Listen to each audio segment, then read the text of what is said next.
আজ সোমবার কৌশিকী অমাবস্যা, সেই উপলক্ষে তারাপীঠে উপচে পড়া পুণ্যার্থীদের ভিড়। এদিন ভোরে মঙ্গল আরতির মধ্য দিয়ে শুরু হয়েছে মা তারার কৌশিকী অমাবস্যার তিথি। আজ দিনভর প্রায় লক্ষাধিক পুণ্যার্থী তারাপীঠ মন্দিরে এসেছেন। কথিত আছে, পুরা যুগে শুম্ভ নিশুম্ভ নামে দুই অসুরের অত্যাচারে অতিষ্ঠ হয়ে উঠেছিল দেবতাকুল। দেবতাকুল মহাদেবের শরণাপন্ন হলে মহাদেব দেবী দুর্গাকে শুম্ভ ও নিশুম্ভকে বধ করার অনুরোধ করেন। সেই মতো দেবী দুর্গার কোষ থেকে দেবী কৌশিকের উৎপত্তি হয় এবং শুম্ভ নিশুম্ভকে বধ করেন। সেই দিনটি ছিল অমাবস্যার তিথি। দেবী কৌশিকী শুম্ভ নিশুম্ভকে বধ করে দেবতাকুলকে রক্ষা করেছিলেন, তাই এই অমাবস্যা কৌশিকী অমাবস্যা নামে অভিহিত। তারাপীঠ মহাশ্মশানে সাধনা করে সিদ্ধি লাভ করেছিলেন ব্রহ্মার সপ্তম মানসপুত্র বশিষ্ঠদেব। জনশ্রুতি রয়েছে, তারাপীঠের মহাশ্মশানে শ্বেত শিমুল বৃক্ষের নিচে পঞ্চমুণ্ডের আসনে বসে কৌশিকী অমাবস্যার তিথিতে সাধনা করে সাধনায় সিদ্ধি লাভ করেছিলেন সাধক বামদেব। তাই সিদ্ধপীঠ নামে অভিহিত হয়েছে বীরভূমের তারাপীঠ।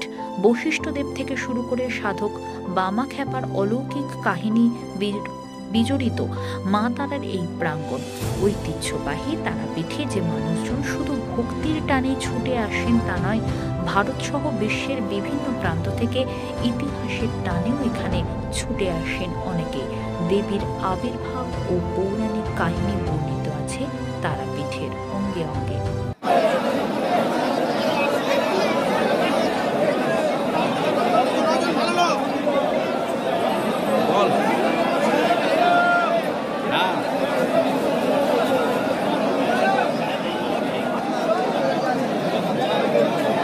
আমি এখনো পর্যন্ত কিছু করিনি।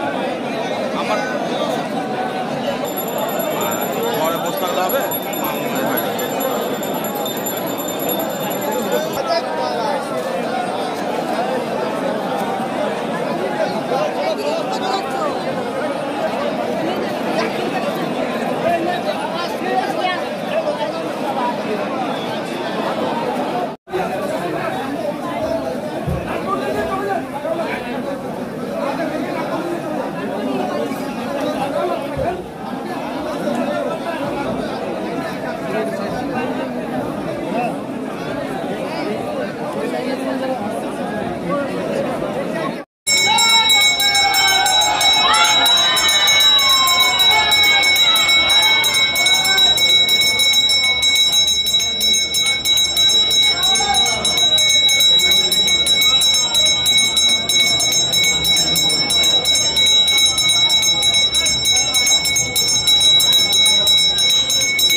এবং অন্যান্য দামি জিনিস সাবধানে রাখুন এবং সবসময় সতর্কভাবে থাকুন।